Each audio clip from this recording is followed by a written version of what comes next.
السلام عليكم حبايبي، شلونكم؟ شخباركم؟ ان شاء الله بخير. اسعد الله صباحكم بكل خير. حبايب، طبعا وزارة التربية نشرت جدول البث اليومي المباشر للدروس على قناة فضائية العراقية التربوية، طبعا القناة المعروفة بنقل الدروس. حبايب، راح اشوفكم الجدول مال البث اليومي للدراسة. طبعا نبدي هسه. هذا جدول الدروس للبث المباشر اليومي للمرحلة الثانوية. الوقت: السبت الرابع الإعدادي العلمي والأدبي، الساعة 9 صباحا. السبت: الكيمياء الساعة 9 صباحا، الفيزياء 10 صباحا، الإنجليزي 11 صباحا، 12 الظهر رياضيات، 1 الظهر أحياء، 2 الظهر اللغة الفرنسية طبعا للمتميزين مثل ما تعرفون.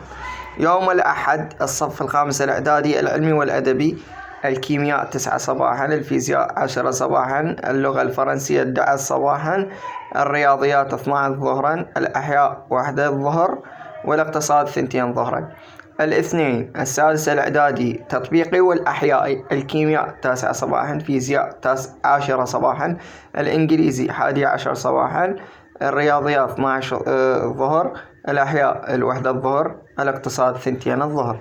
الصف السادس الأدبي، اللغة العربية 9 صباحا، الرياضيات 10 صباحا، الإنجليزي 11 صباحا، الجغرافيا 12 ظهرا، الاقتصاد 1 ظهرا، اللغة الفرنسية 2 ظهرا.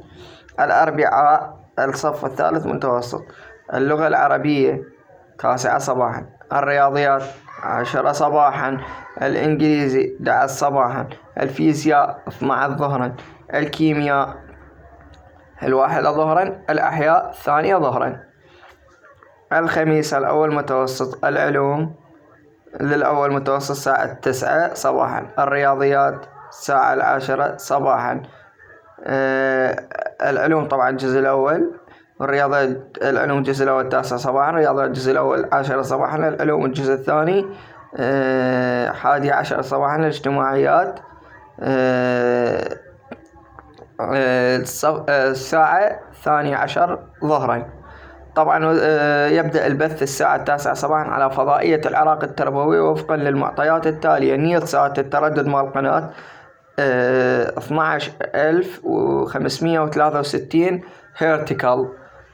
هيرتيكال عمودي التردد. طبعا المعدل الترميز 27500. خوش حبايب، اترككم في حفظ الله ورعايته.